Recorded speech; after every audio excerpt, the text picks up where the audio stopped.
நாமம் மகிமைப்படுவதாக. நம்ம இன்றைய செய்திக்காக ஆதியாகமம் முதலாவது புத்தகம் ஆதியாகமம் 3ஆம் அதிகாரம் 15வது வசனத்தை நம்ம வாசிப்போம்.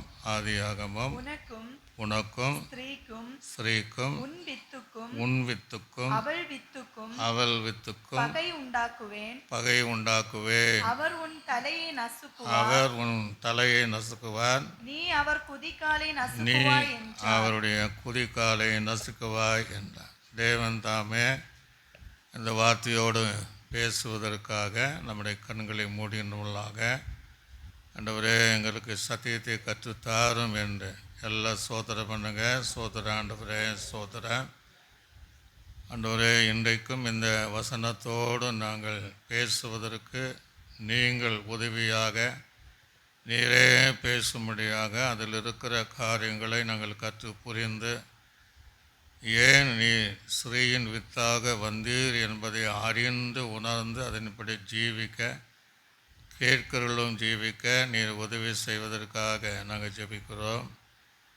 இயேசு கிறிஸ்துவின் நாமத்தில் ஜெபிக்கிற நல்ல பிதாவே, ஆமென். அல்லேலூயா, துணையா.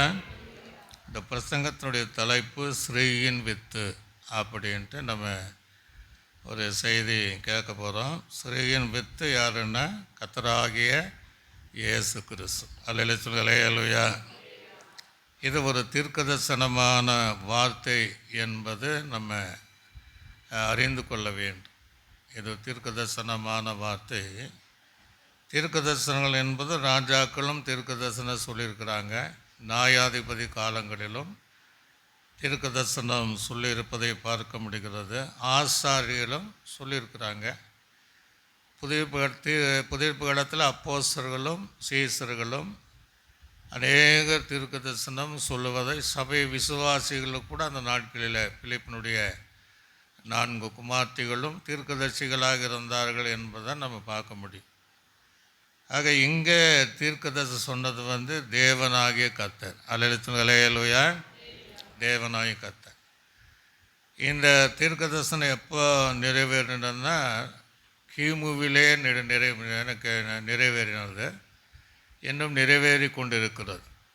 நியாயப்பிரமாணத்துடைய கடைசி காலத்தில் இயேசு ஸ்ரீயின் வித்தாக இந்த உலகத்தில் வந்தார்.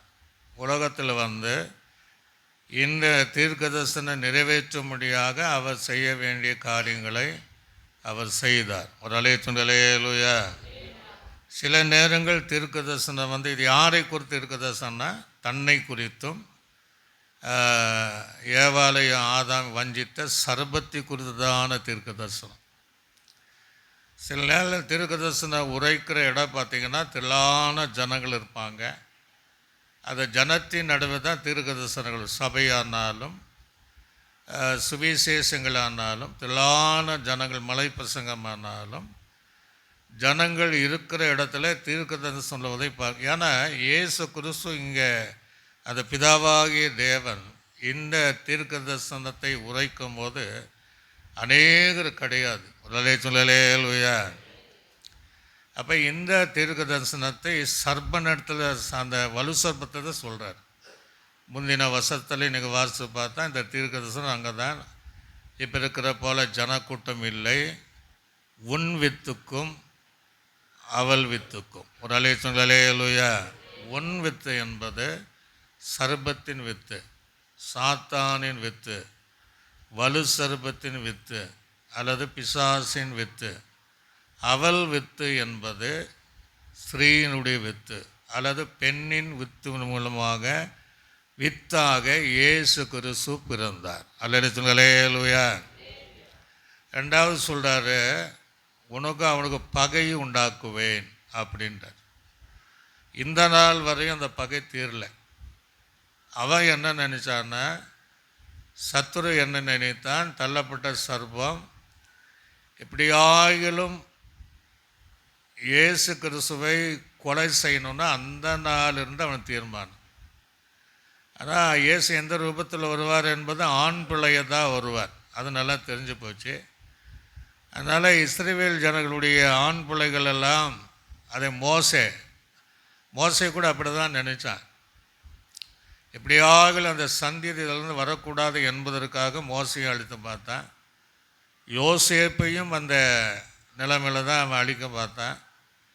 இயேசு கிறிஸ்துடைய வாழ்வில் கூட 2.5 வயதுக்கு உட்பட்டவர்களை ஏரோதினால் கொலை செய்யப்பட்ட காரியங்கள் எல்லாம் நமக்கு தெரியும். ஒரு அலையா இந்த உலகத்தில் நீங்கள் பார்த்தீங்கன்னா 2 வித்துன்னா 2 விதமான ஜனங்க இருக்கிறாங்க.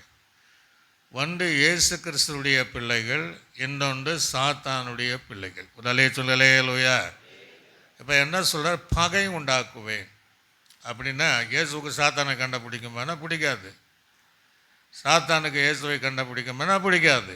அப்போ எதுவரை இந்த பகை இருக்குன்னா 1000 வருட அரசாட்சிக்கு பின்பு கடைசி இந்த யுத்தம் வரையும் அந்த பகை இருந்துகிட்டே இருக்கும். ஒரு அலையா அதுக்கு பின்பு அந்த பகை முற்றிலுமாக 1000 வருஷ ஆட்சியில் இருக்காது.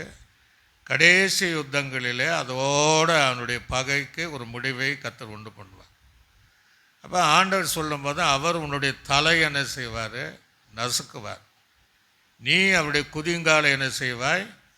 நசுக்குவாய். அப்போ குதிங்காலை இன்னொரு வேதத்தில் அந்த குதிகாலை கடிப்பாய் அப்படின்னு அந்த பைபிள் இருக்குது. சாத்தானுடைய என்ன அப்படின்னா எப்படியோ இயேசு கிறிஸ்துவை தோற்கடிக்க வேண்டும். ஒரு அலையா அவனுடைய எண்ணங்கள் எந்த வகையாலும் இயேசு ஜெயத்தை எடுத்துடக்கூடாது. தன்னை போல ஒரு மனவாட்டி சபையை உருவாக்கக்கூடாது என்பதற்காகவே இயேசுவை எப்படியாகிலும் தோல்வி பெற வேண்டும் என்று பல ரூபங்களிலே அவன் செய்தான். இப்போ யூதாஸ் எதற்காக? யூதாஸ் ரொம்ப நல்லவன் தான். ஆனால் யூதாஸுக்குள்ளே சாத்தான் புகுந்த பின்பு தான் அவன் இயேசுவை காட்டி கொடுக்குறான். ஒரு அலையா அப்போ அவனுடைய நோக்கம் எப்படின்னா அவரை எந்த வகையாகிலும் அவர் தோல்வியடையும். பேதுரு ரொம்ப நல்லவன் தான். அவனே இயேசுடைய திட்டத்தை நிறைவேற்றாதபடி சொல்லும்போது அப்பால போ சாத்தானார். ஆக இப்படியும் இயேசு கிறிஸ்துடைய வித்தாக தடுக்கணும். 2வது வந்தாலும் அவரை எப்படியாகிலும் தோல்வி அடைய செய்யணும் அப்படிங்கிறது தான் அவனுக்கு விருப்பம். ஆனால் இயேசு கிறிஸ்துக்கு என்ன அப்படின்னா அவனை ஜெயிக்கணும். ஒரு அலையா அதுதான் அந்த தலையை நசுக்குவன். இவன் குதிங்காலை நசுக்குவான். அவர் என்ன செய்கிறார்னா தலை என்ன செய்வார்னா நசுக்குவான். இதனால தான் புதிய ஏற்பாட்டு காலத்தில் பல ரூபங்களிலே இயேசுவை பல நிலைமைகளில் பல இடங்களிலும் அவன் அழிக்க பார்த்தான். ஏரோது நிமித்தமாக அழிக்கும் பார்த்தான், முடியல. கர்த்தர் எடுத்துட்டு எகிப்துக்கு கொண்டு போ அப்படின்னு தூதனால் எச்சரிக்கப்பட்டு நாசரேத்துக்கு மீண்டும் ஆண்டு திட்டம் நிறைவேறினதை பார்க்க முடியுது. யூதாஸை குறித்து நம்ம ஒரு வசனத்தை நாம் வாசிக்கும் போது யோவான் சுவிசேஷம் 13ஆம் அதிகாரம் 27ஆம் வசனத்தை நீங்கள் வாசித்து பாருங்க. அந்த துணிக்கு அவன் வாங்கின பின்பு சாத்தான் அவனுக்குள்ள நல்ல கவனிங்க. அதனால தான் அந்த இவன் யார் இயேசுவை எப்படியாகிலும் தோல்வி செய்யணும். அவன் என்ன செய்தான்னா சாத்தானுக்குள்ள யூதாசுக்குள்ள புகுந்தான். இயேசு அப்பொழுது அவனை நோக்கி நீ செய்கிறத செய்ய, அவனுக்குள்ள இருக்கிற பிசாசு நீ செய்கிறத சீக்கிரமாய் செய் என்று சொன்ன. அப்படியே கிட்டத்தட்ட இயேசு கிறிஸ்துவை பல பாடுகள் நடுவில் சிலுவை வரையும் கொண்டு போனான். சிலுவைக்கு முன்னாடியே இயேசுவை தோல்வி அடைய வேண்டும் நினைத்தான், முடியல. கடைசி அவன் என்ன செய்தான்னா சிலுவையிலே ஆண்டவரை தோல்வி செஞ்சு நம்ம ஜெயத்தை எடுத்துடலான்னு நினச்சான். ஆனால் அதே சிலுவையில் தேவன் வெற்றி சிறந்தார். அல்லேலூயா. நீங்கள் ஒரு வசனத்தை கூட வாசித்து பாருங்க. கொலேசருக்கு நிருபம் 2ஆம் அதிகாரம் 15ஆம் வசனத்தை வாசிங்க. துரைத்தனங்களையும் அதிகாரங்களையும் துரைத்தனம் வந்தானே அதிகாரங்களையும் உரிந்து கொண்டு வெளியரங்கமாய் கோலமாக்கி அவைகளின் மேல் சிலுவையிலே வெற்றி சிறந்தார். ஒரு அலையா. ஆக இயேசு அந்த குதிங்காலை அந்த தலையை நசைக்கு வெற்றி சிறந்தாலும் இன்னும் கொஞ்சம் வேலை அவங்ககிட்ட இருக்கு. பல சொல்வதை நம்ம பார்க்குறோம். ஆண்டவர் சாத்தானுடைய தலையை நசுக்கிட்டாரு, அவன் முண்டத்தோடு தான் சுற்றி திரிகிறான், யாரை கர்ஜிக்கிற விழுங்கலாம் என்று சுற்றி வகை தேடுகிறான் என்று பலர் பிரசங்கிப்பதை நம்ம பார்க்க முடிகிறது. முற்றிலோட வல்லமை போச்சான்னு இல்லை, இன்றைக்கும் கிரியை செய்து கொண்டு இருக்கிறார். அல்லேலூயா. அந்த பகை இருந்துகிட்டே இருக்கும். இப்போ இயேசு கிறிஸ்து ஏன் வித்தாக வரணும் ஒரு கேள்வி நம்ம கேளும். ஏன் வித்தாக வரணும்? மரியாதை வயிற்றில் ஸ்ரீனிடத்தில் ஏன் ஆண்டவர் வித்தாக வர வேண்டும் என்கிற கேள்வி நமக்கு எழும். யார் நிமித்தமாக இயேசு வந்தார்? இயேசு கிறிஸ்து வித்தாக வருவதற்கு எது காரணம்? யார் காரணம்னா, முதலாவது தள்ளப்பட்ட தூத நிமித்தமாக இயேசு ஸ்ரீயின் வித்தாக வருவதற்கு அந்த இடமாக இருந்தது. ஒரு சொல்லலேலுயா, சத்தமாக சொல்லுங்களேலுயா. நல்லா கவனிச்சிடுங்க. இயேசு கிறிஸ்து புருஷன் சித்தத்தில் பிறக்கல, ஸ்ரீயின் சித்தத்தின்படி பிறந்தவர். நீங்களும் நானும் புருஷனுடைய பெற்றோர்களினால, தாய் தகப்பனால, அது புருஷ சித்தம் அல்லது ஜென்ம சுபாவசத்திலிருந்து நம்ம பிறந்தவங்க. இந்த தூதன் பிறந்தவன் அல்ல, தேவனால சிருஷ்டிக்கப்பட்டவர். அல்ல சொல்லுங்களேலுயா. அதே போல் ஆதாமும் ஏவாளும் பிறந்தவர்கள் அல்ல, அவர்களும் சிருஷ்டிக்கப்பட்டவர்கள். ரெண்டுமே ரொம்ப வித்தியாசமாக இருக்குது. இந்த தூதனை எப்படி சிருஷ்டித்தாருன்னா நமக்கு ஏற்கனவே பைபிள் ஸ்டடியில் பார்த்துருக்கோம். 12 வகையான வெளியேறப்பட்ட கற்களினால அந்த லூசிபரை தேவன் சிருஷ்டித்தார். அல்லேலூயா. அக்னிமயமான கற்கள் நடுவிலே உலாவுகிற ஒரு ஜீவியத்தை கொடுத்தார். அவன் விசித்திர வினோதமான முத்திரை மோதிரமாக தேவன் சிருஷ்டித்தார். அவருடைய சரீரம் முழுவதும் இன்னைக்கு இருக்கிற உலகத்தில் இருக்கிற அத்தனை இசை உள்ள இசை கருவிகளை அனைத்தையும் சேர்த்து அவனை சிருஷ்டித்தார். அவன் நம்மை போல அபிஷேகம் பண்ணப்பட்ட கேருபாய் இருந்தான். ஒரு அலே சொல்லுங்களேலுயா. ஞானத்தில் குறைவில்லாமல் இருந்தான். பூர்ண அழகுள்ளவனாய் இருந்தான். அலே சொல்லுங்களேலுயா. அவனும் ஏதேனிலே காப்பாற்றுவதற்காக வைக்கப்பட்ட கேரோப் என்று ஏதேனிலே இருந்தவன் தான். அப்போ அவன் அப்படியே இருந்திருந்தா இயேசு வர தேவையே இல்லை. உடனே சொன்னலேலுயா. அது இருக்கக்கூடிய ஸ்தானத்தில், படைக்கப்பட்ட ஸ்தானத்தில், சிருஷ்டிக்கப்பட்ட ஸ்தானத்தில் இருந்திருந்தால் இயேசு இந்த உலகத்தில் வர வாய்ப்பே கிடையாது. இன்னைக்கு வரைக்கும் இந்த உலகம் எப்படி தான் இருந்திருக்கும்னா ஏதேன் தோட்டத்தை போல இருந்திருக்கும். ஒரு அலே சொன்னலேலுயா. ஆக அவன் ஒரு காரணமாக இருந்ததுனால இயேசு கிறிஸ்து ஸ்ரீயின் வித்தாக வருவதற்கு ஒரு ஏதுவான காரியம் நடந்தது. அவன் என்ன செய்தார்? வைத்த இடத்துல இல்லாமல் அவன் நான் வானத்துக்கு என்ன செய்வேன்? மேகங்கள் ஏறுவேன், மேகங்கள் மேலே ஏறுவேன், சிங்காசனத்தை என்ன செய்வேன்? வீற்றிருப்பேன், வடுபுறத்தில் இருக்கிற ஆராதனை கூட்டத்தோடு நான் என்ன செய்வேன்? அமர்ந்திருப்பேன் என்று சொன்னது நிமித்தமாக தேவன் அவனை தள்ளி அவன் சாத்தானாய் மாறினான். ஒரு அலே சொல்லுங்களேலுயா. கையில் சொல்லுங்களேலுயா. அப்போ அவனுக்கு ஒரு வைராக்கியம். இனி இவரால் எது நடந்தாலும் இவருக்கு எதிராகத்தான் என்ன செய்யணும்? செயல்படும், எதிராக கிரியை செய்யணும் அப்படிங்கிற ஒரு பகை உணர்வு அவனுக்குள்ளே இருந்ததுனால தான் ஆண்டவர் ஆதாம் ஏவாளை சிருஷ்டித்தார். அவனும் சிருஷ்டிக்கப்பட்டவன் தான், பிறந்தவன் அல்ல. ஆதாமை மண்ணினால சிருஷ்டிக்கப்பட்டான். ஆதாம் என்றால் சிவப்பு மண் என்று சொல்லப்படுகிறது. பூமியினுடைய 3 மழையில்லாத மூடு பனியினாலே பூமி நனைந்திருந்தனால அந்த ஈர பசையோடு ஆதாமை தேவன் சிருஷ்டித்தார். அல்லேலூயா. நல்ல கவனிக்க. முதலாவது காரணம் சர்ப்பம், 2வது இயேசு இந்த உலகத்துக்கு வருவதற்கு காரணம் ஆதாமு ஏவாள்.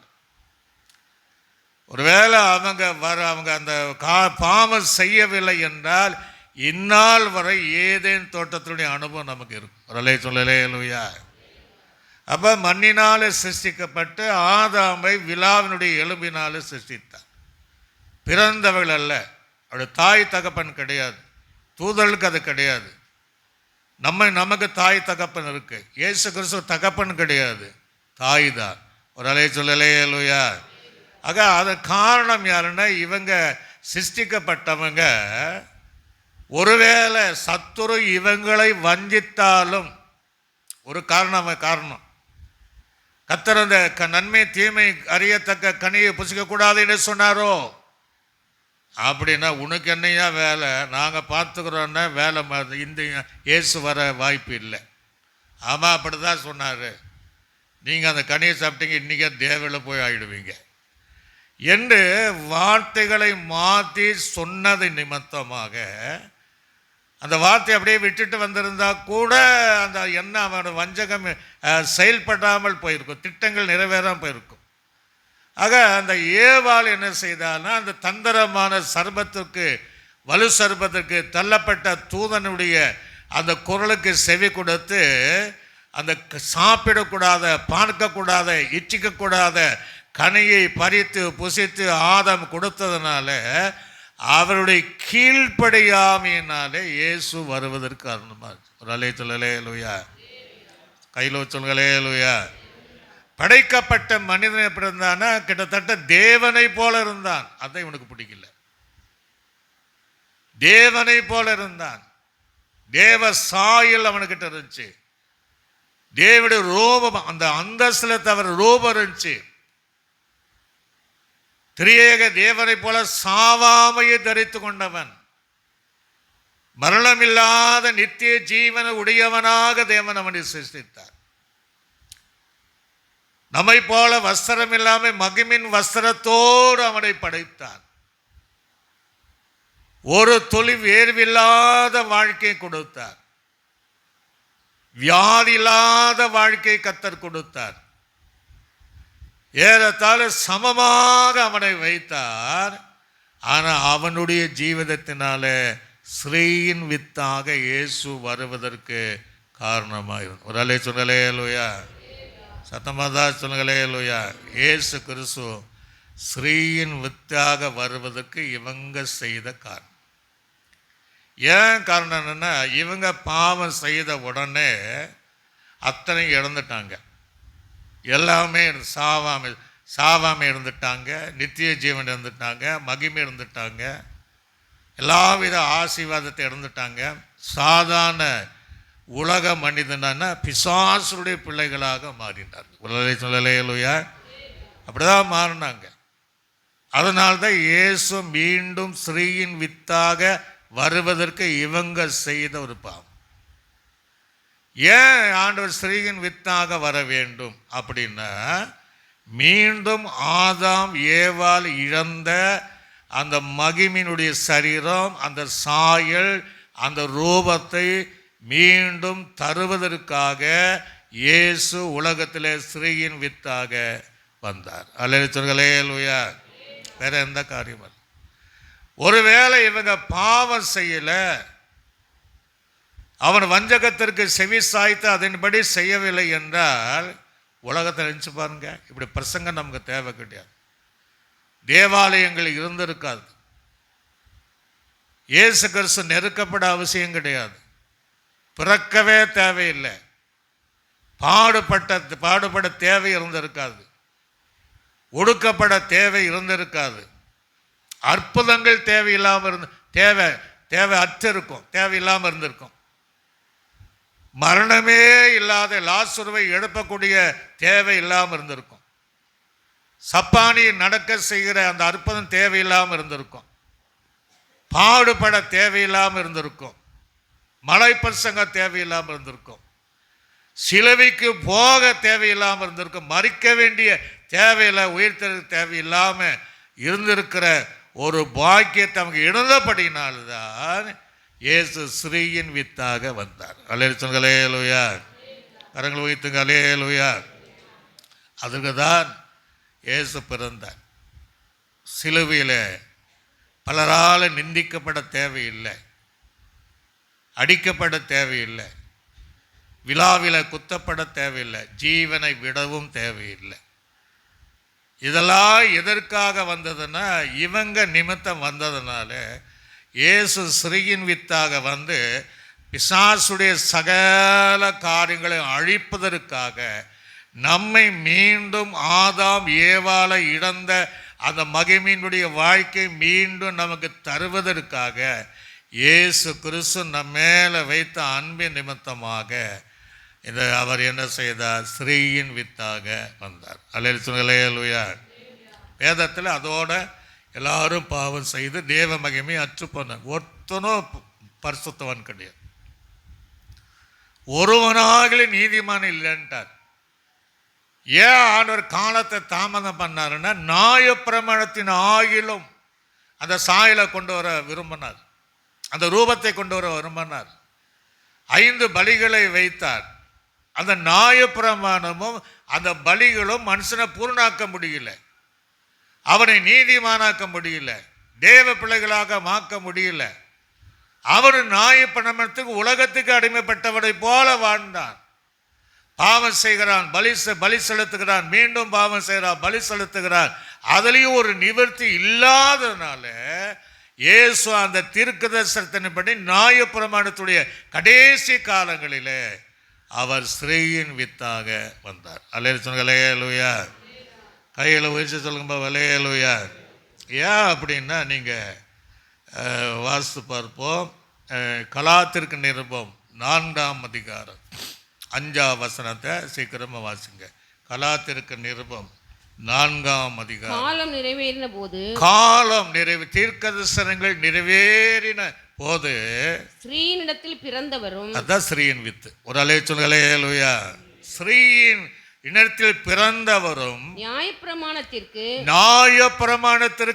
கீழானவரும் ஆகிய, அது என்னன்னா இன்னொரு பைபிள்ல நியாயப்பிரமாணத்திற்கு அடிமைப்பட்டவர்களை அல்லது நியாயப்பிரமாணத்துக்கு கீழ்ப்படுகிறவர்களை அப்படி ஒரு எழுத இருக்கு. ஆசிங்க. நியாயப்பிரமாணத்திற்கு கீழானவரும் ஆகிய தம்முடைய குமாரனை தேவன் அனுப்பினார். அல்லேலூயா. இல்லைன்னா அவரை வர வாய்ப்பே கிடையாது. அன்றைக்கெல்லாம் இயேசு என்னுடைய ஜீவிதத்தில் பிறப்பாருன்னு எத்தனையோ கன்னி பெண்கள் காத்திருந்தார்களா. ஆனால் மரியாள் வயிற்றில் இயேசு பிறந்தார். ஒரு அல்லேலூயா. எப்படி ஆகும் என்று சொன்னார். ஆக யோசேப்புடைய சித்தத்தின்படியோ இயேசு பிறக்கல, பரிசுத்தாவியானவரால் கர்ப்பந்தரிக்கப்பட்ட நிமித்தம் மரியாளுடைய வயிற்றில் அவர் வித்தாக, அவருடைய பிள்ளையாக, அந்த ஸ்ரீயின் மூலமாக, அந்த பெண்ணின் மூலமாக இந்த நியாயப்பிரமாணம் அடிமைப்பட்டிருக்கிற ஜனங்களை விடுவித்து மீண்டும் தன்னை போல மாற்றுவதற்கு அந்த குமாரனாகிய இயேசு கிறிஸ்து வந்தார். அல்லேலூயா.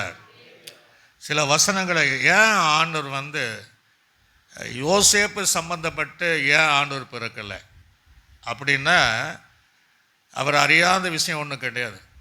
வேறு அப்படி பிறந்திருந்தால் இன்றைக்குமே பல பிரசங்கத்தை கேட்குறோம், இயேசு பாவி அப்படின்னு அநேக செய்தி கேட்குறோம். இயேசு பாவமானார் அப்படின்ட்டு அதை வச்சுக்கிட்டு அந்த இயேசுவே பரலோக ராஜ்யத்துக்கு போகிறாரு, நீங்கள் ஏன் போக முடியாது? அல்லேலூயா. அப்படின்ட்டு வருவது இப்போமே அது வருது இல்லையா? அவன் பிசாசுக்கு தலைவனுங்கிறாரு, என்னென்னமோ சொல்லுது.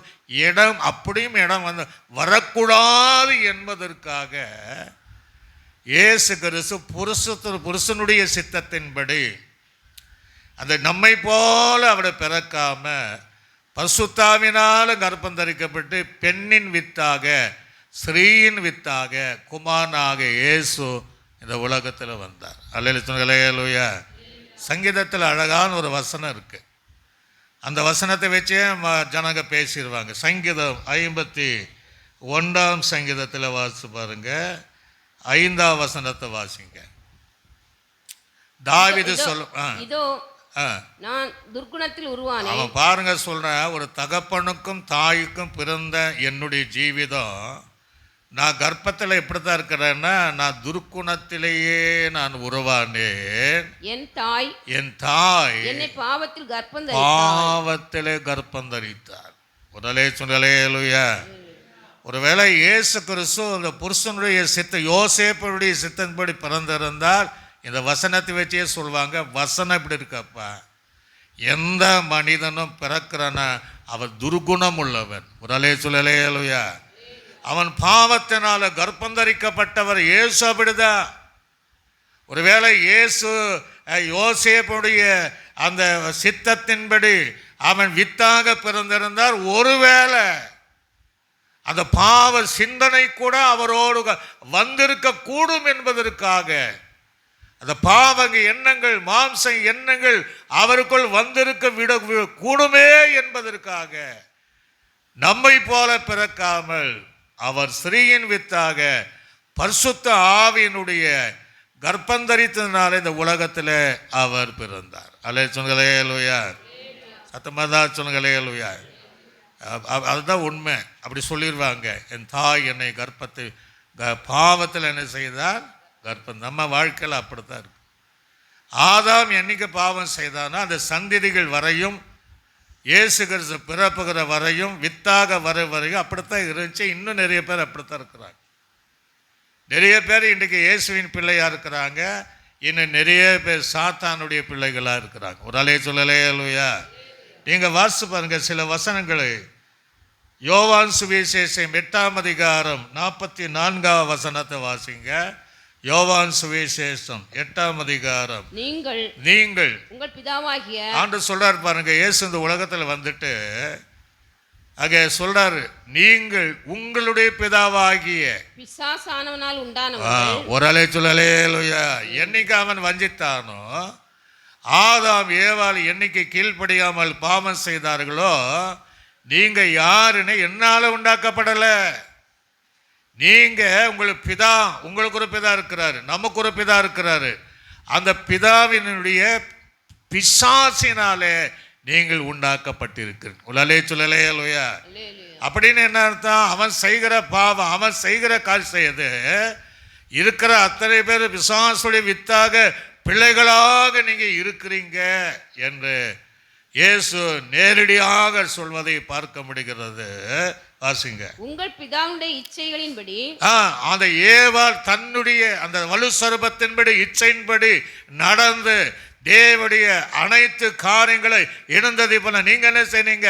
ஒரு பிதாவை பிசாசுடைய இச்சையின்படி செய்ய மனதா இருக்கிறீர்கள்.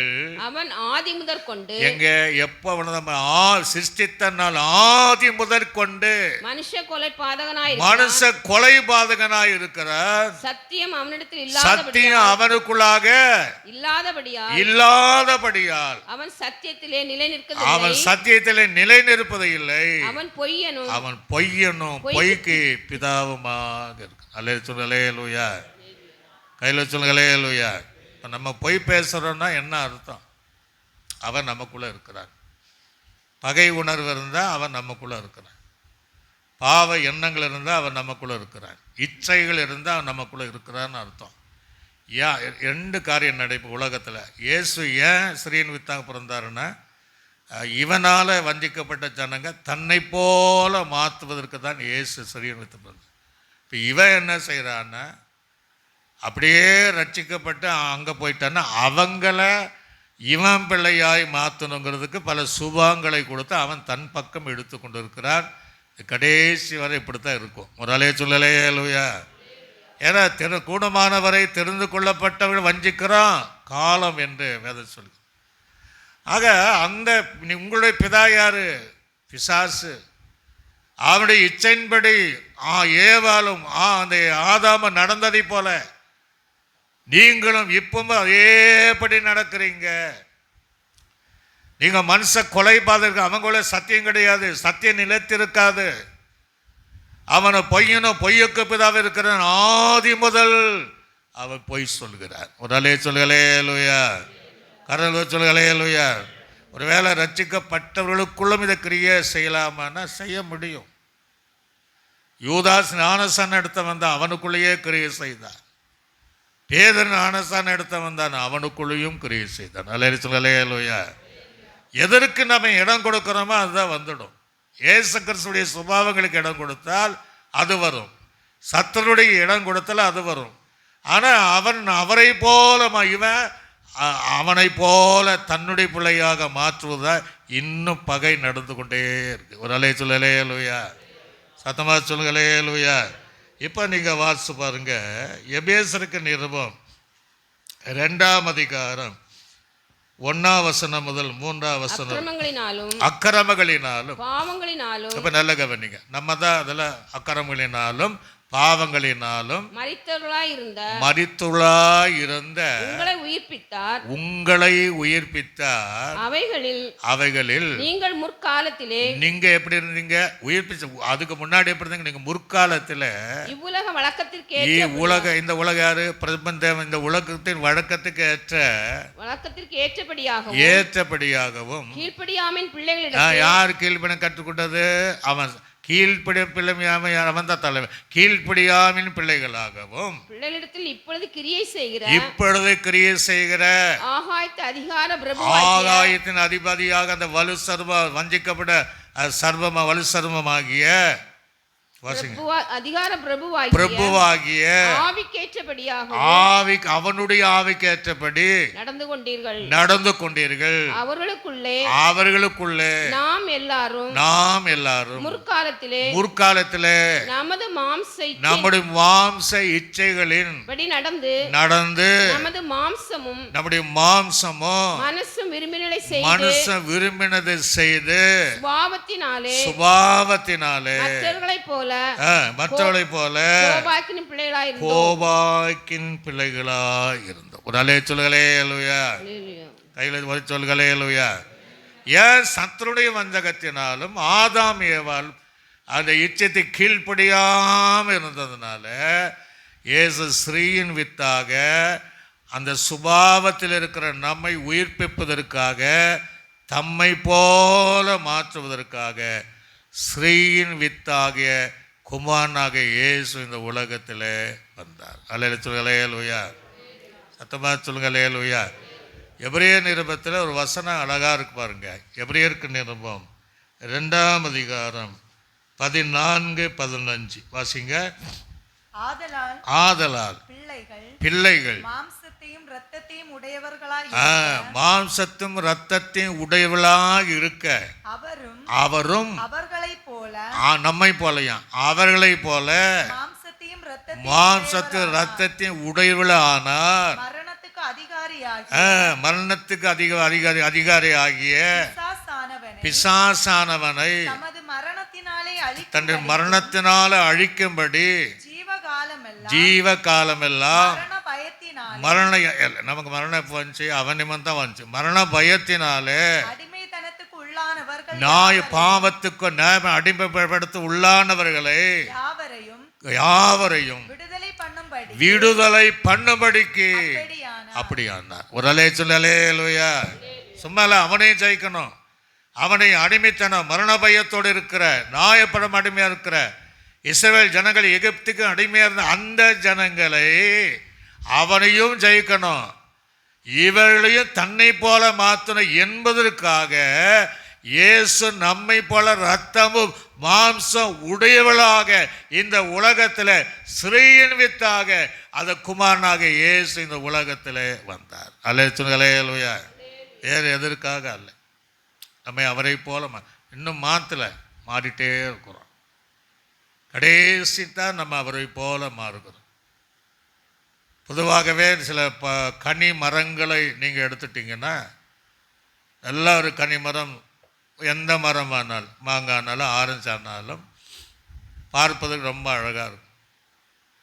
ஆனால் அதிலிருந்து வருகிற ஒரு விதை, அந்த விதை பக்கத்திலேயே நீங்கள் பூமிக்கு அடியில் நீங்கள் பொதிச்சிங்கன்னா அது லேசாக மழை பெய்யும் போது அப்படியே நாற்றாக வளரும். ஒரு அலையா.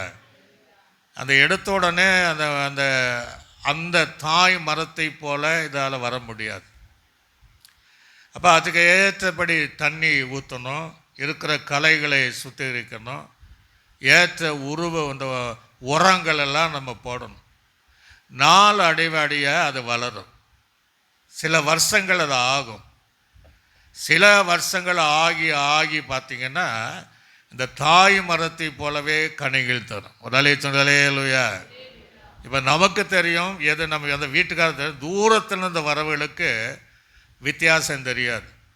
ஏன்னா ரெண்டும் ஒரே மாதிரி இருக்கும், ஒரே மாதிரி தன்மையுடையதாக இருக்கும், ஒரே மாதிரி கனி தருகிற ஜீவி உடையதாக இருக்கும். ஒரு அலையா. அதே போல தான் இயேசு அவரை போல மாற்றுவதற்கு நம்ம அப்படியே அப்படியே வர வர வர வர வளர்ந்து ஆவிக்குரிய ஜீவிதத்தில் வளர்ந்து அவர் காட்கிற சத்தியத்தில் வளர்ந்து உபதேசத்தில் வளர்ந்து நாள் ஆக ஆக ஆக பார்த்தீங்கன்னா அவருக்கு ஒப்பாக இருப்போம். ஒரு அலையா கையில் சொல்லுங்கலையா. அதற்காக அதை இழந்து போன நித்திய ஜீவனை, அதை இழந்து போன தேவனுடைய சாயலை, அந்த ரூபத்தை, அந்த மகிமையான வாழ்க்கையை மீண்டும் தருவதற்காகவே இயேசு கிறிஸ்து ஸ்ரீயின் வித்தாக வளர்ந்தார். இன்னும் நீங்கள் விளக்கமாக சொன்னீங்கன்னா நிறைய மிருகங்கள் இருக்கு. இந்த மிருகங்கள் சிங்கமே எடுத்துடலாமே. சிங்கம் ஒரு குட்டி போட்டுச்சுன்னா எடுத்தோன்னே அது சாயலாக இருக்காது, அந்த மாதிரி கலர் இருக்காது, அதை பார்த்தீங்கன்னா ஒரு மாதிரி இருக்கும். ஆனால் நாளடைவே வளர்ந்து வளர்ந்து வளர்ந்து தன்னுடைய சைஸுக்கு வரும்போது எது தாய் எது பிள்ளைன்னு நம்ம கண்டுபிடிக்க முடியாது. அதே போல தான் இயேசு கிறிஸ்து மணவாட்டி சபையை அக்கிரமங்களிலும் பாவங்களும் மரித்திருந்த நம்மை உயிர்ப்பித்து, அடிமைத்தனத்தில் இருக்கிற நம்மை உயிர்ப்பித்து, அவருடைய இச்சைகளுக்கேற்ற நடந்த நம்மை, அவருக்கு கீழ்ப்படிந்த நம்மை, அவனுக்குள்ளாக அடிமைத்தனமாய் இருந்த நம்மை அவரை போல படிப்படியாக மாற்றுவதற்காக அந்த சிலுவை பிறந்தது மாத்திரமல்ல, அதற்காக சிலுவையிலே ரத்தம் சிந்தினார். அல்லேலூயா. படிப்படியாக மாறு. இப்போ நம்ம தேவனுடைய பிள்ளைகளாக மாற வேண்டாம் தான் அவர் விருப்பம். ஒரு பக்கம் அவன் விரும்புகிறான், இவங்க ஏன் பிள்ளையா மாறணும், ஏன் சந்ததியா இருக்கணும். ஒரு பக்கம் ஆண்டவர் விரும்புகிறாரு, இது என்னுடைய ஜனமாக இருக்க வேணும். அல்லேலூயா. நல்ல கவனிங்க, பைபிளை பார்த்தீங்கன்னா அந்த கிறிஸ்து வரல, ஆனால் அந்த கிறிஸ்துக்கள் இப்படிதான் இருக்கிறாங்கன்னு பைபிள் இருக்கா இருக்கு. அது யாருடைய ஜனம்? அவருடைய வித்தின் ஜனம், அவருடைய இச்சையின்படி நடந்த ஜனம். அதே போல இயேசு வரும்போது அவருடையவர்களும் இங்கே இருப்பாங்க. அவருடைய யாருன்னா அவரை போல அவர் வாழ்ந்த பாதையில காட்டின சத்தியத்தில் இருந்த அந்த ஜனம்தான் அவர் வரும்போது எடுத்துக்கொள்ளப்படுவதற்கு ஒரு கூட்டம் இருக்கும். ஒரு அலையா. ரெண்டு கடைசி வரை 1000 வருட அரசாட்சி முடிந்து கடைசி வருத்த வருது பாருங்க. அதுக்கு பின்னாடி தான் அந்த நித்திய ஜீவன் உள்ள அந்த மகிமையான வாழ்க்கையை, அதுக்கு முந்தின 1000 வருஷம் நமக்கு இருந்தாலும் அதுக்கு பின்புதான் அந்த நித்திய ஜீவனுடைய வாழ்க்கையை பெற்றுக்கொள்ள முடியும். அல்லேலூயா. அப்படின்னு நம்ம என்ன செய்யணும், என்ன செய்ய வேண்டும் அப்படின்னா, முதலாவது நாம் தேவனுடைய பிள்ளைகளாக மாறணும்னா அவருடைய நாமத்தின் மேல் விசுவாசம் வைத்து அவரை ஏற்றுக்கொண்ட எத்தனை பேர்களோ அத்தனை பேர் எப்படியா தேவனுடைய, அப்படிதான் நம்மளை விசுவாசி. அப்படி என்றால் என்ன செய்யணும்? அவர் இயேசு உலகத்தில் இருக்கும்போது சொல்கிறாரு, நீ ஏன் பிள்ளையா இருக்கணும், யோவான் அந்த மனம் திரும்புங்கள் அப்படி சொல்கிறார். பரலோக ராஜ்யம் சமீபத்தில் இருக்கிறது, விரியன் பாம்பு குட்டிகளேங்கிறார். யோவான் சாணகன்னு அத்தான் செய்கிறான், இயேசு அத்தான் செய்கிறாரு, அப்போஸ்தலர்கள் அந்த பிரசங்கம் தான் செய்கிறாங்க. ஆக மனம் திரும்ப, அக்கிரமங்களினாலும் பாவங்களினாலும் மரித்து இருக்கிற நாம் மனம் திரும்பி அவரை ஏற்றுக்கொள்ளும் போது அவருடைய பிள்ளைகாய், அவருக்கு பிறந்த பிள்ளைகாய் நாம் இருப்போம். அல்லேலூயா. கையில் சொல்லுங்க அல்லேலூயா. பாவ அறிக்கை செய்து பாவத்தை மறுக்கிறவன் வாழ்வடைய மாட்டான், அதை அறிக்கை செய்து விட்டு விடுகிறவனே அதை இரக்கம் பெறுவான். ஒருவன் கிறிஸ்தவுக்குள் இருந்தால் வந்துட்டான புதிய சிருஷ்டி, படைகளெல்லாம் ஒழிந்தன, எல்லாமே புதிய ஜீவனுள்ள வாழ்க்கை. அதுதான் இயேசு கிறிஸ்துக்குள்ளாக தேவனுடைய பிள்ளையாக மாறுகிற அனுபவம். அதுக்குதான் இயேசு தம்மை போல மீண்டதை இழந்ததை, அதை எழுதமான மகிமையை எழுந்தவன ஆதாமுடைய அந்த மகிமையான சாவாமை மீண்டும் நம்மை தரித்து கொள்ளும்படியாக அந்த இயேசு கிறிஸ்து ஸ்ரீயின் வித்தாக இந்த உலகத்தில் அவர் வந்தார். அல்லேலூயா. ஆக ரெண்டு மனுஷன் இருக்கிறார். பழைய மனுஷன் யார்? அவனுடைய. புதிய மனுஷன் யார்? இயேசு கிறிஸ்துவை தரித்தவர்கள், அவரை ஏற்றுக்கொண்டவர்கள், தேவனுடைய பிள்ளையாக மாறுவார்கள். அவர்களே கடைசி நாட்களிலே அவர் வரிகளை எடுத்துக்கொள்ளப்படுவார்கள். அல்லேலூயா. நீங்கள் யோவான் சுவிசேஷம் 1ஆம் அதிகாரம், இல்லை 1 பேதுரு, அது விடுங்க, 1 பேதுரு 1ஆம் அதிகாரம் அங்கே 23வது வசனத்தை வாசி. வித்தினாலே அல்ல, நல்ல கவனி, 2 வித்து இருக்கு. அழிவுள்ள வித்தினால அல்ல, என்றென்றைக்கும் நிற்கிறதும் ஜீவன் உள்ளதுமான, அது என்ன இருக்கு அந்த வித்துக்கு? ஜீவன் இருக்கு. ஜீவன் உள்ளதுமான தேவ வசனமாகிய அழிவில்லாத வித்தினாலே மறுபடியும் நம்ம ஜெனிப்பிக்கப்பட்டிருக்கு. அப்படின்னு என்ன அர்த்தம்? மறுபடியும் நீங்கள் பிறந்தீர்கள். அல்லேலூயா. சத்தமா சொல்லுங்களேலூயா. அழிவுள்ள வித்து இருக்கு. பிசாசுடைய வித்துனா நம்மளே அழிச்சிடும். அழிவில்லாத வித்தாகிய அந்த வசன ஜீவனுள்ள வசனத்தின்படி நீங்கள் மறுபடியும் நீங்கள் ஜெனிப்பிக்கப்பட்டீர்கள் அப்படிங்கிறார். அப்போ வசனத்தின்படி நம்ம பறக்கணும். அப்போ வசனம் யாரு? அந்த வார்த்தை யாருன்னா வசனம் வார்த்தையும் இயேசுவே. ஒரு அல்லேலூயா. கையில் வச்சுங்களேலூயா. யோவான் சுவிசேஷம் நீங்க 1ஆம் அதிகாரம் 1ஆம் வசனம் முதல், ஆதியிலே வார்த்தை இருந்தது, அந்த வார்த்தை தேவனிடத்தில் இருந்தது. அந்த வார்த்தை தேவனிடத்தில் யாரும்? இயேசு தேவனிடத்தில் இருந்தது. அந்த வார்த்தை தேவனாய் இருந்தது. அவர் ஆதியிலே போதும், தேவனோடு இருந்தார். அப்ப அந்த வார்த்தை யாருன்னா இயேசு. அல்லேலூயா. அந்த வசனம் யாரு? 7 சங்கீதத்தில் வாசிக்கணும். மண் புகை 7 தரம் புடப்பட்டு வெள்ளி கொப்பான சொற்களாக மாற்றினவர். அப்படி புடமிட்ட வார்த்தை, அந்த வார்த்தை இயேசு. ஆக தேவனால நம்ம பிறக்கணும், அவருடைய வார்த்தையினால பிறக்கணும், அவருடைய வசனத்தினால பிறக்கணும். அதற்காக இயேசு ஸ்ரீயின் வித்தாக, மரியாளுடைய பிள்ளையாக, பெண்ணின் வித்தாக இயேசு உலகத்தில் அவர் வந்தார். அல்லேலூயா. அதே யோவான் சுவிசேஷம் 1ஆம் அதிகாரம் 12ஆம் வசனம் 13வது வசனம். அவருடைய நாமத்தின் மேல் விசுவாசம் உள்ளவர்களாக அவரை ஏற்றுக்கொண்ட எத்தனை பேரோ அத்தனை பேரும் தேவனுடைய பிள்ளைகள் ஆகும்படி அவளுக்கு அதிகாரம் கொடுத்திருக்கிறார். அவர்கள் இரத்தத்தினாலாவது மாம்ச சித்தத்தினாலாவது புருஷனுடைய இயேசு அப்படி இல்லையா, புருஷத்துடைய சித்தத்தினாலாவது பிறவாமல் தேவனாலே பிறந்தவர். ஒரு அலே சொல்லுங்களேலூயா. அதில் சொல்லுங்களேலூயா. சொல்லணும், நீங்கள் யாருக்கு பிறந்தீங்கன்னா நான் தேவனால பிறந்தேன். பழைய எனக்கு ஒரு சம்பவம் ஞாபகம். எங்கள் ஊரில் ஒரு லைப்ரரி இருக்குது. சின்ன வயசில் அங்கே தான் போய் என்ன விளையாண்டுருப்பான். அந்த வயசான ஒரு தாத்தா, அவளை அந்த நாள் இறந்துட்டார். எங்கள் கூட இருக்கிறவன் பார்த்து ஒரு கேள்வி கேட்டார். என்ன கேட்டாருன்னா, உங்கள் அப்பா ஊருக்கு எத்தனை பேர் பெற்றாரு, அவருக்கு எத்தனை பேர் பெற்றானோ அவனுக்கு கோவம் இருந்துச்சு. என்ன எங்கள் அப்பா போய் இப்படி சொல்கிறியா அப்படின்னு அடிக்க போயிட்டான்.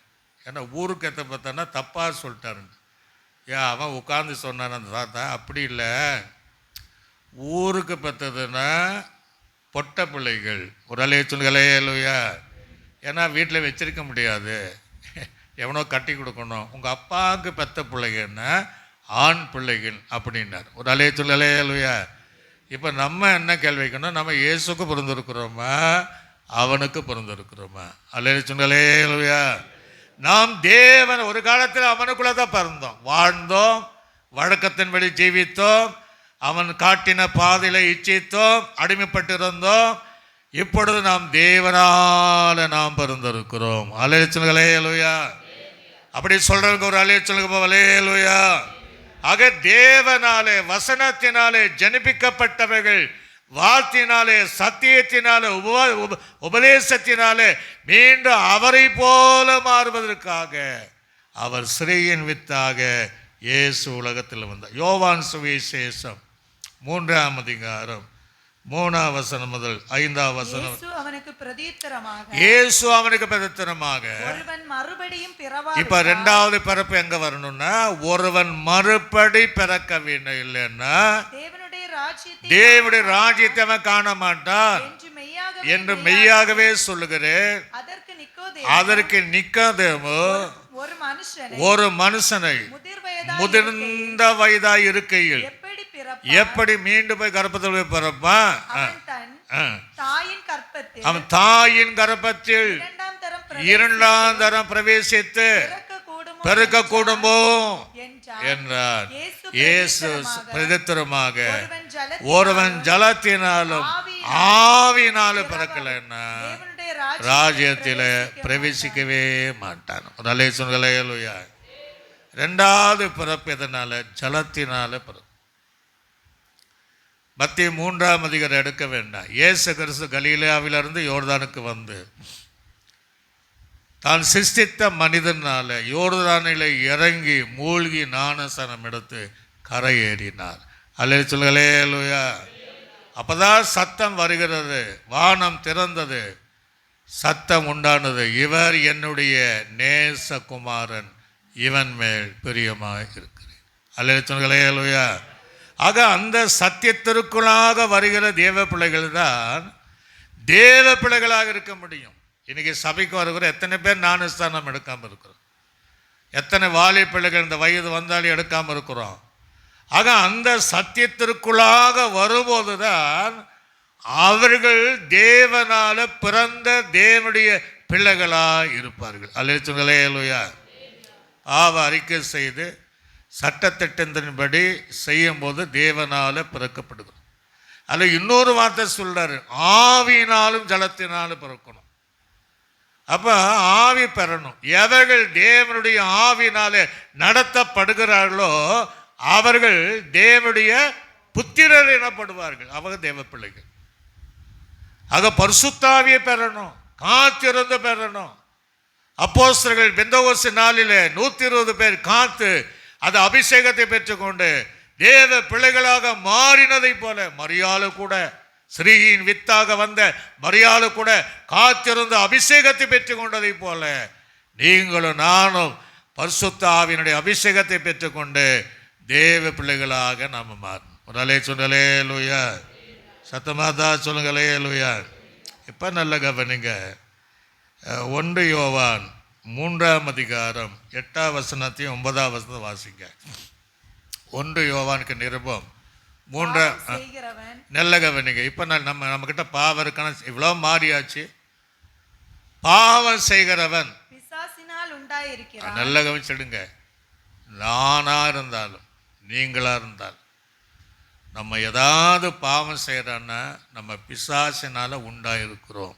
அல்லேலூயா. அவனுடைய பிள்ளைகளாக கீழ்ப்படியாமல் இருந்தால் கூட பாவம் தான்.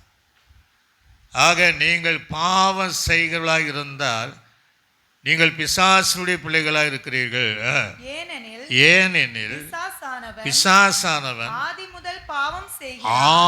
முதல் பாவம் செய்கிறார். என்னைக்கு அந்த பெருமை பட்டானா அன்னிலிருந்து இவ மாத்திரமல்ல, நான் தான் கெட்டு போனேன்ட்டு இல்லை, நீயும் கெட்டுப்போ. ஒரு அல்லேலூயா.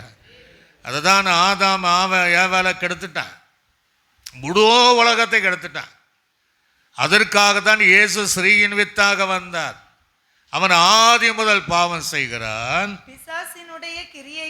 பிசாசுடைய கிரியைகளை அழிக்கும், நமக்குள்ள இருக்கிற பிசாசின் குறிகளை, சுபாவங்களை, பாவங்களை, இச்சைகளை அழிக்கும்படிக்கு வெளிப்பட்டார். தேவகுமாரன் ஸ்திரீயின் வித்தாக வெளிப்பட்டார். தேவனால் பிறந்த எவன்? இங்க நல்ல கவனிங்க. இப்ப நம்ம பிறப்பு குறித்து பார்த்தோம். தேவனால பிறந்த எவனோ பாவம் செய்யார். ஏனெனில் அவருடைய வித்து அவனுக்குள்ளாக தரித்திருக்கிறது. அவன் தேவனால் பிறந்தபடியா பாவம் செய்ய மாட்டான். இதனாலே தேவனுடைய பிள்ளைகள் இன்னார் என்றும் இன்னார் என்றும் ஒரு அலை சொன்ன வெளிப்படும் போதும். அப்போ தேவனால பிறக்கிறவன் பாவம் செய்ய மாட்டான். நமக்குள்ள பாவ சிந்தனை, இச்சைகள், பொறுமை, கீழ்ப்படியாம இருந்தா தேவனால பிறந்தவள் என்று நம்ம சொல்ல முடியாது. அதற்காக நாம் அவருடைய வித்தாக, அவர் ஸ்திரீயின் வித்தாக, மறுபடியும் அவரை போல அவரை வித்தாக நாம் மாறுவதற்காக அந்த தேவகுமாரனாகிய இயேசு கிறிஸ்து வெளிப்பட்டார். அல்லேலூயா. அதற்காக வெளிப்பட்டார். ஆகவே நமக்குள் இருக்கிற ஏதாவது மறைந்திருக்கிற அந்தரங்க பாவங்கள் ஒருவேளை அவன் விதைத்து அடிமைப்பட்டிருந்தால் அதை தூக்கி தள்ளி இயேசு ரத்தத்தினால கதவப்பட்டு நாம் தேவ பிள்ளைகளாக எழும்பணும். அல்லேலூயா. பாவம் செய்யாத வாழ்க்கையை வாழ்வதற்கு, மீண்டும் அதை இழந்ததை தருவதற்காக இயேசு இந்த உலகத்தில் வந்தார். 1 யோவான் எழுதின நிருபத்தில் 5ஆம் அதிகாரம் 18ஆம் வசனத்தை கூட வாசிங்க. தேவனால் பிறந்த எவனும் பாவம் செய்யான் என்று அறிந்திருக்கிறோம். தேவனால் பிறந்தவன் தன்னை காக்கிறான். எதிலிருந்து காக்கிறான்? பாவம் செய்யாதபடி தன்னை காக்கிறான். பாவம் சிந்தனை வரன்னா அதை நமக்கு பாதுகாத்துக்கணும். வாலிபன் தன் வழி எதனால சுத்தம், வாசித்தமல்ல வசனத்தின்படி, உபதேசத்தின்படி நம்மை காத்துக்கிறான். பொல்லாங்கன் அவனை தொடான். முதலே சொன்னலேலுயா.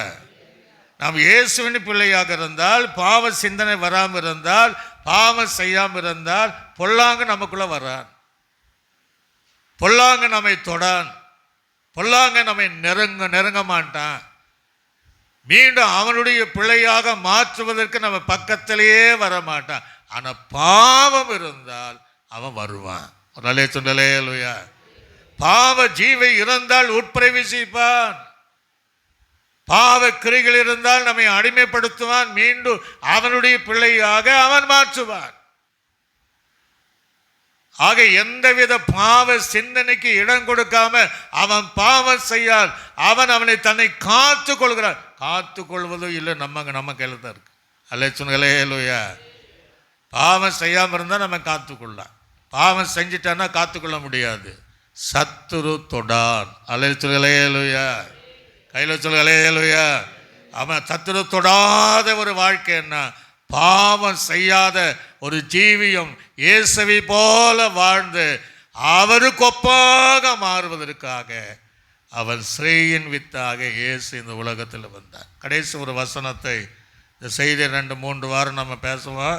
இன்றைக்கு 1 யோவான் எழுதின நிருபத்தில் நீங்கள் வாசித்து பாருங்க. 1 யோவான் 3ஆம் அதிகாரம் 1ஆம் வசனம் 2ஆம் வசனம். நாம் தேவனுடைய பிள்ளைகள் என்று, இப்ப நல்ல கவனிங்க, நாம் தேவனுடைய பிள்ளைகள் என்று அழைக்கப்படுவதினாலே, நம்ம அழைக்கிறோம். நம்ம தேவ பிள்ளைகள் என்று அழைக்கப்படுவதனாலே பிதாவானவர் நமக்கு பாராட்டின அன்பு, பிதாவாகிய தேவன் நமக்கு பாராட்டின அன்பு எவ்வளவு பெரிதென்று ஒரு ஆளே சொல்லுங்களேலுயா. நம்ம தேவனுடைய பிள்ளை இருந்தா பிதாவுடைய அன்பு நம்ம மேல இருக்கும். அது எவ்வளவு பெரும், அது விளக்கம் சொல்ல முடியாது. இயேசுனுடைய அன்பு அகல நீளத்தை நம்ம வர முடியாது. தேவன் அன்பா இருக்கிறான்னு ஒன்று வேண்டாங்க. உங்கள் பிள்ளைகள் பாவம் செய்யாமல் இருந்தால் உங்கள் அன்பு அவங்க மேலே எவ்வளோ இருக்கும்?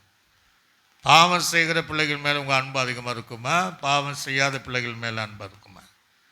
பாவம் செய்யாத பிள்ளைகள் மேலே அங்கே இருக்கிற தாத்தா பாட்டி எல்லாருமே அன்பாக இருப்பார்கள். ஒரு அலே சொல்லலையா? ஆக பாவம் செய்யாத தேவ பிள்ளைகள் இருந்தால் பிதா நம்ம மேலே காட்டுகிற அன்பு அதை எவ்வளவோ பெரிதாக இருக்கு என்று பாருங்கப்பா. பாருங்க எவ்வளோ பெரிய அன்பு. அது மனுஷனுடைய அன்பா, அது சாதாரண அன்பா, அது மேலான அன்பு. அல்லேலூயா. அது மேலானவருடைய அன்பு. வாசிங்க. உலகம் அவரை அறியாதபடியினால், உலகம் அவரை அறியாதபடியால் நம்மையும் அறியவில்லை. பிரியமானவர்களே, இப்பொழுது தேவனுடைய பிள்ளைகளாய் இப்ப இந்த நிமிஷம் வரை நம்ம இருக்கிறோம். அப்படி இருந்தீங்கன்னா, வசனத்தை கேட்கிறவன் நம்ம இருந்தீங்கன்னா, இப்பொழுது இதுவரையும் இந்த நிமிஷம் வரையும் நீங்கள் தேவ பிள்ளைகளாக இருக்கிறீங்க. இனி எவ்விதமாக இருப்போம் என்று இன்னும் என்ன செய்யல, வெளிப்படல. ஆகிலும் அவர் வெளிப்படும் போது அவர் இருக்கிற வண்ணமாக நாம் அவரை தரிசிப்பதனால அவருக்கு சமமாக இருப்போம் அர்த்தம். ஒரு அலை சொல்லலையா? அப்படியே அவரை போல, அவருடைய சாயலை, ரூபத்தை போல நீங்களும் தேவர்கள் என்று அழைக்க வசனம் இருக்குல்ல. பரலோகத்து ராஜா சொல்லிட்டார் இல்லை, ஆண் இல்லை பொண்ணு இல்லை, எல்லாரும் தேவ தூதலை போல இருப்பது. அந்த பாக்கியம் எப்படி? அந்த ஒரு விருட்சம் எதானாலும் அதை வளர்ந்து வருவதற்கு, தன்னை போல மாறுவதற்கு, தன் சாயலை அணிந்து கொள்வதற்கு பல வருஷங்கள் ஆவதை போல நம்ம வாழ்க்கை, ஆண்டவர் பல வருஷங்களாக ரட்சிக்கப்பட்ட நாள் முதல் படிப்படியாய் தம்மை போல மாற்றுகிறவர் கடைசி நாளில் அவருக்கு ஒப்பாகவே மாற்றிடுறார். ஒரு அலே சொல்லலே அல்லையா?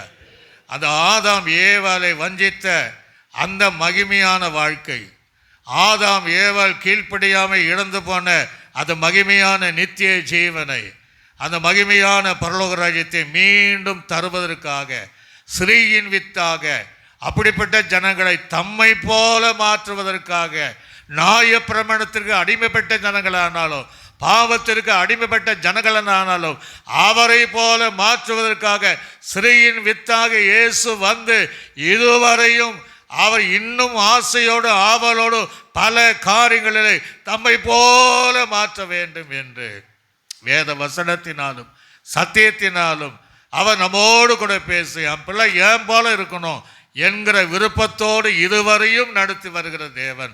அதற்காகவே அவர் ஸ்ரீயின் வித்தாக அவர் பிறந்தார். எல்லாரும் எழும்பி நின்று ஆண்டு சமூகத்தை நோக்கி, ஆண்டவரே நன்றி. ஒரு வேளை கேட்கிற தேவ பிள்ளைகள், ஒரு வேளை மறைந்திருக்கிற எந்த பாவ சுகமானாலும் ஒன்று நினச்சிடுங்க, உங்கள் பின்னாடி சாத்தான் இருக்கிறான். சாத்தான் உங்களை அடிமைப்படுத்தி வைத்திருக்கிறான். அவன்தான் உங்களை நடத்துகிறான். அவன்தான் உங்களை பேச வைக்கிறான். நம்ம இயேசுவின் பிள்ளையாக இருந்தால், அவர் நமக்குள் இருப்பார். நமக்கு நல்ல சிந்தனை வரும். அவர் நம்ம பேசுகிற வார்த்தைகள் பரிசுத்தமான வார்த்தைகளை பேசுவார். எல்லாரும் கண்களை மூடி அப்படியே கர்த்தரை ஸ்தோத்திரம் பண்ணும்பாம்மா. ஸ்தோத்திரம் பண்ணிகிட்டே இருங்க. கர்த்தருடைய வார்த்தையை பேசும்போது சொல்லணும், ஆண்டவரே இந்த வசனத்தின்படி என்னை மாற்றும். எனக்குள்ளாக பாவ சிந்தனை இருக்குது, நல்ல சிந்தனையும் இருக்குது. இது ரெண்டு வேண்டாம். நான் உம்மை போல மாறணும் என்று எல்லா வாயை திறந்து அப்படியே சோத்திரம் பண்ணுங்க. பைபிள் ஸ்டடியில் தியானிச்சோம் இல்லையா? நீங்கள் சோத்திரம் பண்ணிங்கன்னா உங்களுக்கு ஆயுசு நாட்கள் கூட்டி தருவேன். அதை சுகந்த வாசனையாய் கர்த்தரை ஏற்றுக்கொள்வாரா? உங்கள் பிள்ளைகளுக்கும் ஆயுசு நாள் கூட்டி கொடுப்பார் என்கிற பைபிள் ஸ்டடியில் வாசனை கேத்துரால் என்கிற தலைப்பில் பேசணும். இன்றைக்கு அந்த துதிங்க பார்ப்போம். நல்லா துதிங்க. ரீபாலாபார நன்றி தகப்பனே, நன்றி தகப்பனே, நன்றி தகப்பனே. உம் பீடத்தில் சுத்தி சுத்தி நான் வருகிறேன் தெய்வமே. உம் பீடத்தை சுத்தி சுத்தி நான் வருகிறேன் தெய்வமே. காரைகளெல்லாம் நீக்கிட கைகளை மீறி, என் காரைகளெல்லாம் நீங்கிட கைகள் கைகளை கழுவுகிறேன். என் தெய்வமே, என் தெய்வமே, இயேசுநாதா, இயேசுநாதா, இதயமெல்லாம் இதயமெல்லாம் மகிழுதையா, மகிழுதையா. பிதாவாகிய தேவனை நாம் சோத்திரம் பண்ணுவோம். சோத்திரம். கர்த்தராகிய இயேசு கிறிஸ்துவை நாம் சோத்திரம் பண்ணுவோம். நம்மை ஆற்றி தேற்றி நடத்தின பரிசுத்த ஆவியானவரை நாம் சோதனை பண்ணுவோம். இது நல்ல ஆண்டவரே, இந்த ஆசீர்வதிக்கப்பட்ட இந்த மனமகிழ்ச்சி நாடிலும் ஸ்ரீன் வித்தாகிய இயேசு என்கிற தலைப்பில் நாங்கள் பல காரியங்களை கற்றுக்கொண்டோம், இனி கற்றுக்கொள்ளப் போகிறோம். ஆனாலும் நாங்கள் தேவ பிள்ளைகளாக தேவனுக்காக பிறக்கணும் என்கிற வசனத்தினாலே, ஞானஸ்நானத்தினாலே, ஆவியினாலே வளர்ந்து கடைசிக்கு நாங்கள் உமக்கு ஒப்பாக இருக்க வேண்டும் என்பதை, அதற்காகவே நீ ஸ்ரீயின் வித்தாக வந்தீர் என்பதை அறிந்து கொள்ள நீ உதவி செய். கேட்கிற தேவ பிள்ளைகள் யாவருக்குள்ளும் கிரியை செய்ய அவர்களையும் உடைய பிள்ளைகளாக மாற்று. சபையாரை ஆசீர்வதிப்பீராக. இயேசு கிறிஸ்துவின் நாமத்தில் ஜெபிக்க நல்ல பிதாவே, ஆமென். ஆத்துமாவே என் முழு உளமே பசுநாமத்தை ஸ்தோத்திரி. என் ஆத்துமாவே கர்த்தர் செய்த சகலங்கள் மறவாதே.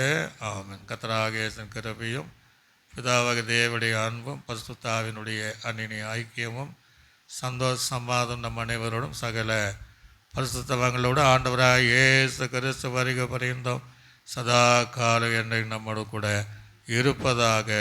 ஆமென். அல்லேலூயா, அல்லேலூயா, அல்லேலூயா. கர்த்தர் யாவரையும் ஆசீர்வதிப்பாராக.